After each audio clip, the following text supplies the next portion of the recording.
Looking for a place to play? If you sign up on Patreon, you'll get access to our webcam league on Discord. All patrons are qualified to enter, and there are cool prizes involved. Sign up to Patreon and start playing. You can also support us by purchasing a TCG player through our Decklists in the description. We love TCG Player because it gives the best prices online and still supports our local game stores. Finally, if you are looking for playmats and t-shirts, check out our store on playingwithpowermtg.com. We add new merchandise all the time, so be sure to check back frequently. Thanks for watching.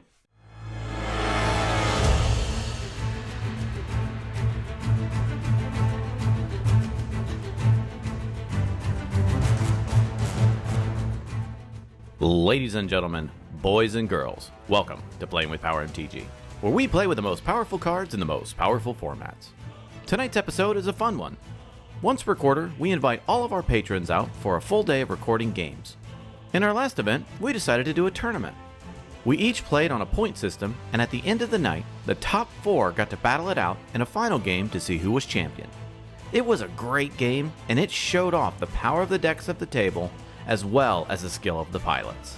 If you want to get together for our next Patreon meetup, please consider subscribing to our Patreon. There are plenty of perks, including extra videos and participation in our webcam league, where there are prizes involved as well. All patrons at all levels qualify to meet up and participate in our events and leagues. Sign up today. Now, let's start out by showcasing our fighters this evening. First, we have Scott piloting Niv-Mizzet Perun. This deck is a heavy control deck that seeks to resolve its commander, control the board, and eventually find one of its game-winning pieces through Niv, such as Curiosity, Ophidian Eye, and Tandem Lookout. Scott's opening hand contains a Fiery Islet, Steam Vents, Prismatic Vista, Flooded Strand, Frantic Search, and his London mulligans are Nezahal Primal Tide and Time Spiral. Next, we have ZACK piloting the 4-color pairing of Tymna the Weaver and Thrasios Triton Hero. This deck is a Flash Hulk deck. Yes, Flash Hulk.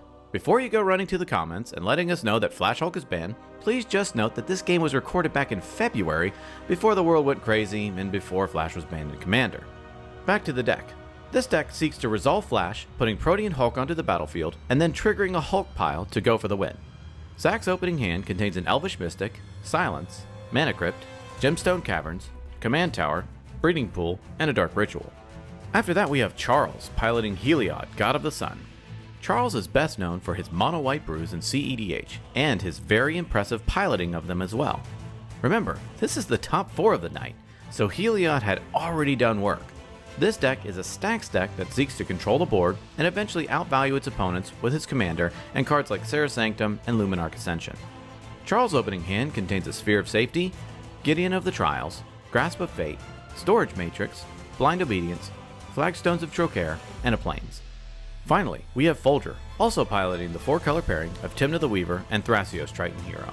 This deck, called Medium Green, seeks to control the board and gain advantage through the use of Thrasios and Seedborn Muse. Folger's opening hand contains a Bloom Tender, Thassa's Oracle, Force of Will, Chain of Vapor, Ponder, Forest, and a Breeding Pool.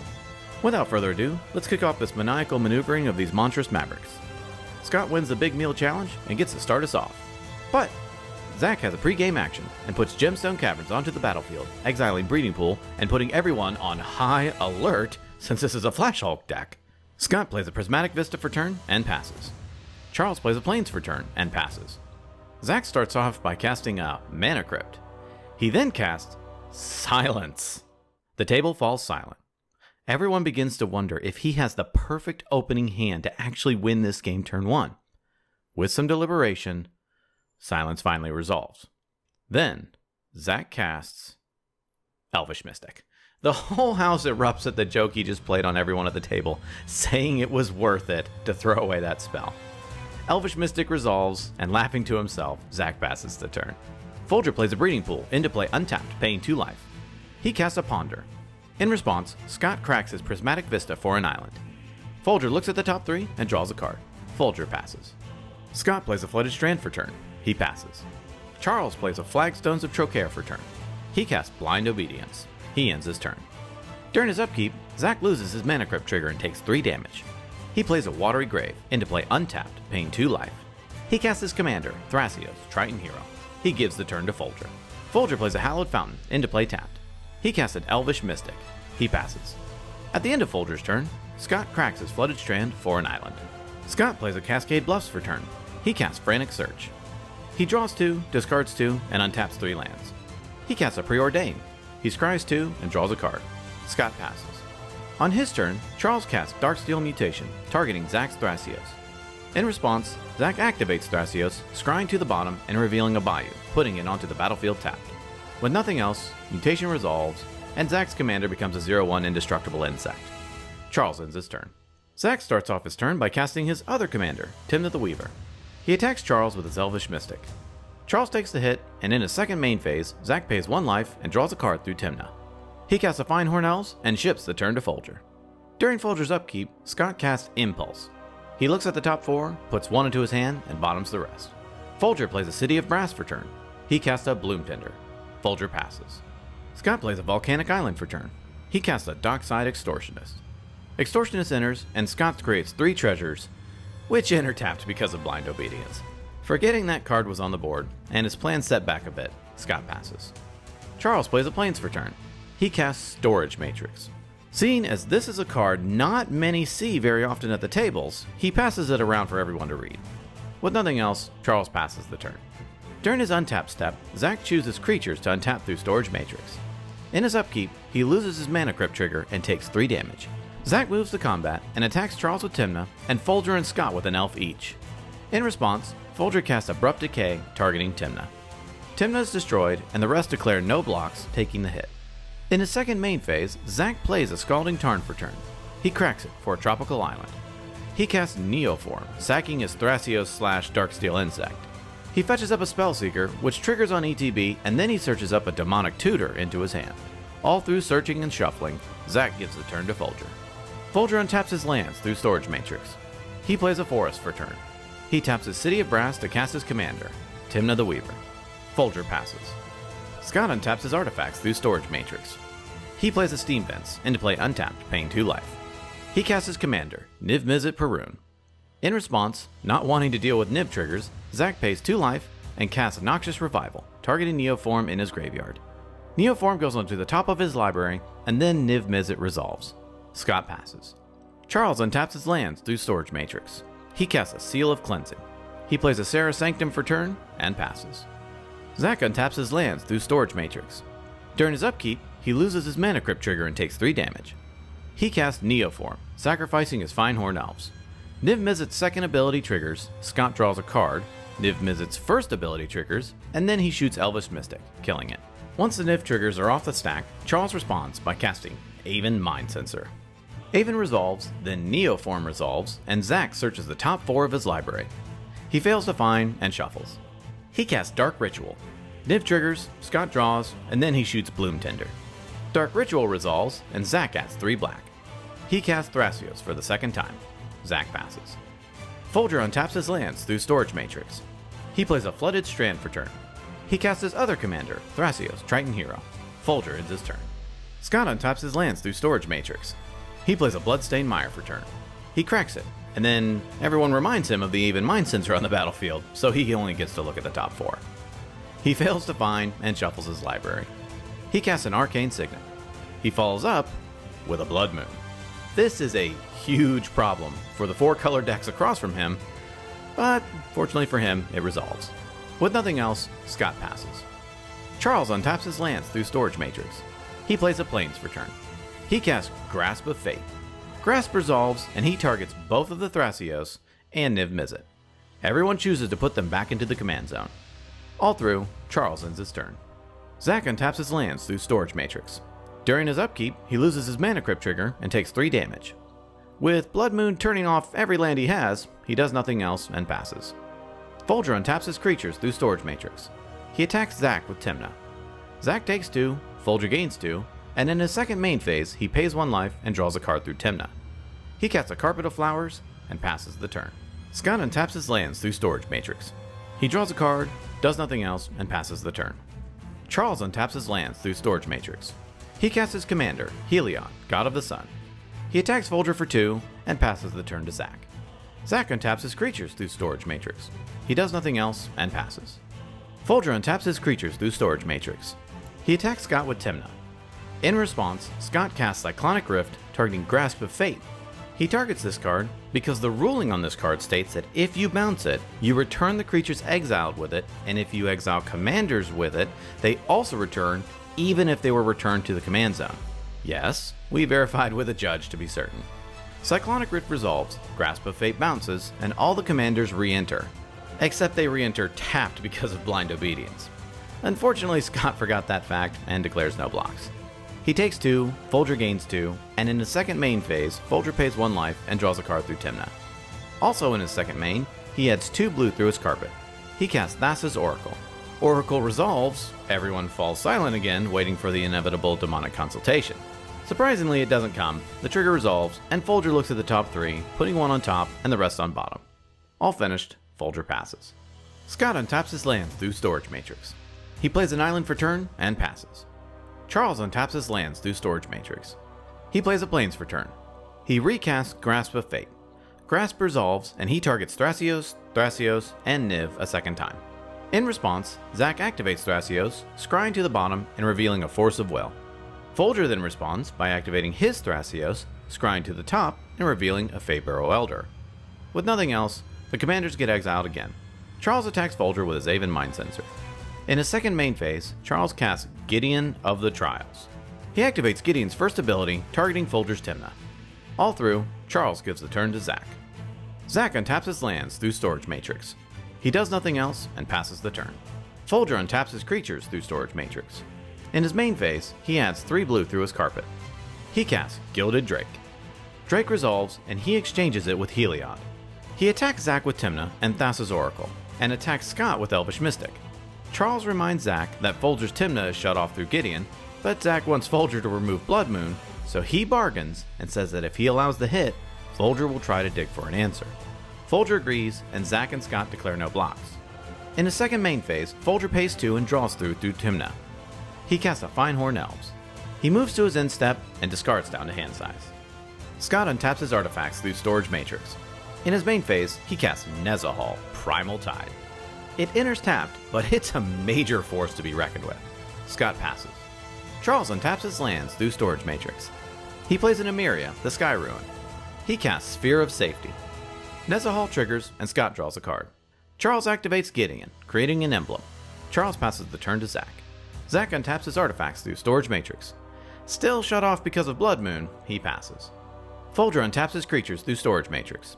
During Folger's upkeep, Charles sacrifices his Seal of Cleansing to destroy Folger's Carpet of Flowers. Folger moves to combat and attacks ZACK with Tymna and Oracle, and attacks Scott with Elvish Mystic and Finehorn Elves. ZACK blocks Tymna, Scott declares no blocks, Folger gains 2, and in his second main phase, he pays 2 and draws 2 through Tymna. He casts a Priest of Titania and passes the turn to Scott, discarding down to hand size. Scott untaps his lands through Storage Matrix. He casts Desperate Ritual, adding 3 red. He taps his lands and floats mana to cast Time Spiral. Everyone shuffles hands and graveyards into their library, draws a fresh 7, and Scott untaps 6 lands. He plays a Tarnished Citadel for turn. He casts Rite of Flame, adding 2 red. He casts his commander, Niv-Mizzet, which enters tapped. He pays 2 life and casts a Jataxian Probe, targeting Charles. Niv-Mizzet triggers, Scott draws, and he pings Gideon. He looks at Charles' hand and draws a card. Niv triggers again, and he pings Gideon again. All through, Scott passes. Charles untaps his lands through Storage Matrix. He activates Gideon's first ability, targeting Scott's Niv-Mizzet. He plays a Plains for turn. He casts Luminarch Ascension. He casts Stony Silence, shutting off all artifacts. He then casts Leonin Arbiter. All finished up, and the board pretty much shut down. Charles passes the turn. ZACK untaps his lands through Storage Matrix. During his upkeep, he loses his Mana Crypt trigger and takes 3 damage. He plays a Forbidden Orchard for turn. He passes to Folger. At the end of ZACK's turn, Charles's Luminarch Ascension triggers. Folger untaps his creatures through Storage Matrix. He attacks ZACK with Thassa's Oracle, and Scott with everything else. Both declare no blocks, Folger gains 2, and in his second main, he pays 2 and draws 2 through Tymna. He plays a Snow-Covered Island for turn. He moves to his end step, Charles' Luminarch Ascension triggers, and then Folger discards to hand size. Scott untaps his lands through Storage Matrix. He plays a Flooded Strand for turn. He casts Shimmer of Possibility, drawing off of Niv-Mizzet. He looks at the top 4, puts 1 into his hand, and the rest onto the bottom. He casts a Faithless Looting, drawing off of Niv-Mizzet again, and then drawing 2 and discarding 2. He casts a Chrome Mox, exiling Rolling Earthquake. He then casts Rhystic Study. All through, he passes. At the end of Scott's turn, Charles' Luminarch Ascension triggers. Charles untaps his lands through Storage Matrix. He activates Gideon's first ability, targeting Niv-Mizzet again. He attacks ZACK for 7. ZACK takes the hit, and in his second main phase, he casts Peacekeeper, paying for Rhystic Study. All finished up, Charles passes. ZACK untaps his lands through Storage Matrix. During his upkeep, he loses his Mana Crypt trigger and takes 3 damage. He plays a Bloodstained Mire for turn. He moves to his end step, and Charles' Luminarch Ascension triggers. Folger untaps his lands through Storage Matrix. Folger draws, does nothing else, and passes the turn, discarding to hand size. Scott untaps his lands through Storage Matrix. He casts a Search for Azcanta. He passes. At the end of Scott's turn, with Luminarch Ascension online, Charles creates 2 4/4 Angels with Flying. Charles untaps his lands through Storage Matrix. During his upkeep, he lets his Peacekeeper die. In his main phase, he activates Gideon, targeting Scott's Niv-Mizzet. He attacks Folger and ZACK with an Angel. Both take the hit, and ZACK dies. In his second main phase, he creates 2 more Angels. He then follows up with a Ravages of War. Scott's Nezahal and Rhystic Study triggers go onto the stack. Charles pays for the Rhystic Study, and Scott draws off of Nezahal. In response, Folger casts an Overloaded Cyclonic Rift. Niv-Mizzet, Nezahal, and Rhystic Study go onto the stack. Folger pays for Rhystic, then Scott draws 2 off of Nez and Niv. In response to Rift, Scott casts Pongify, targeting Folger's Priest of Titania. Niv triggers, and Scott draws a card. Then Pongify resolves, Priest is destroyed, and Folger creates a 3/3 Ape. Then, with no other actions, Cyclonic Rift resolves, and Scott and Charles bounce their non-land permanents. Charles' Grasp of Fate left the battlefield, so Folger's Thrasios re-enters. Next, Folger and Scott float mana from their lands, with Folger taking 1 from his City of Brass, since it is online now that Blood Moon is gone. With no other actions, Ravages resolves, and all lands are destroyed. Charles' Flagstones of Trocaire triggers, and he searches up a Plains onto the battlefield. Charles plays the Plains for turn, and with this devastating turn of events, he passes the turn to Folger. Folger starts off his turn by attacking Scott for 8 and Charles for 1. He gains 2 through Tymna, and then in his second main, pays 2 and draws 2 through Tymna. He plays a Wooded Foothills for turn. He cracks it for a Temple Garden into play untapped, paying 2 life. He casts a Feyburrow Elder. Folger passes. Scott starts off his turn by casting Chrome Mox, exiling Blood Moon. He casts a Sol Ring. He casts an Arcane Signet. He plays a Mountain for turn. He then casts Search for Azcanta. He passes the turn, discarding to hand size. Charles plays a Gaia Reach Sanitarium for turn and passes. Folger starts off his turn by attacking Scott for 12 and Charles for 1. He gains 2, then pays 2 and draws 2 through Tymna. He plays a Mana Confluence for turn. He casts Chrome Mox, exiling Chain of Vapor. He passes. During his upkeep, Scott's Search for Azcanta triggers, Scott mills 1, and then flips it into Azcanta the Sunken Ruin. Scott casts Wheel of Fortune. In response, Charles flashes an Aven Mind Sensor. Mind Sensor resolves, and then Folger responds by casting Force of Will, exiling a blue card and paying 1 life. With that, Wheel is countered.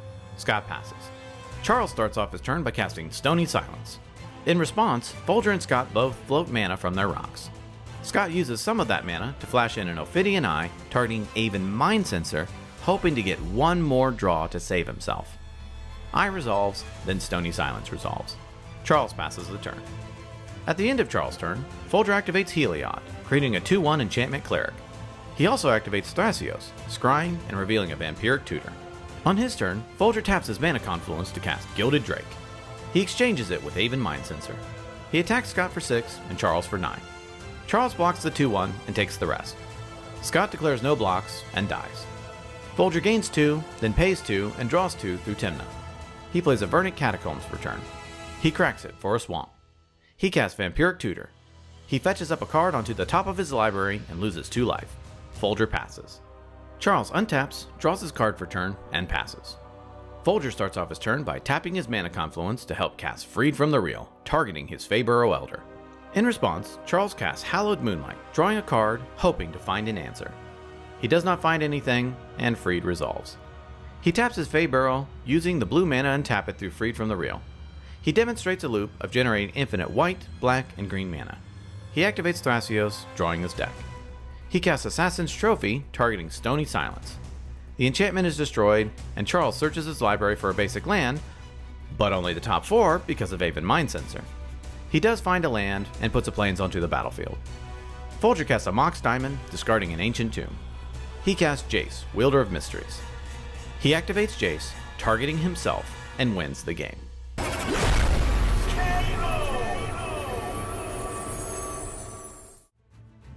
Ladies and gentlemen, what an outstanding game. There was a reason these players and decks made the Final Four that night, and this game showed it. Everyone was an excellent pilot of their decks, and they really had to deal with a lot of curveballs and game mechanics throughout that battle. Congrats to Folger on his win. It was no small task, trying to get around the stacks on that board, and his perfect execution of the Cyclonic Rift at the right time sealed the game for him. Scott's deck was up against the wall with all that was going on at the table, but he kept putting pressure on the board and trying to push through. His Blood Moon did a lot of work at the table, but in the end, Cyclonic Rift was just too much to overcome. Charles's mono white deck was an absolute house at this table, and it kept squeezing everyone out of their normal game plans. His execution of Ravages with 4 Angels on the battlefield nearly spelled death for the whole table. But just like Scott, the Cyc Rift did him in. ZACK was completely punished through the stacks on the board, and the Blood Moon hurt him the worst. He wasn't able to do anything else once it hit, and had to sit and wait for it to be dealt with before he could resume. The player of the game was Charles. There is no mistake that he dictated the whole direction of the game. Everyone kept trying to get out from under his deck, but it proved to be too much.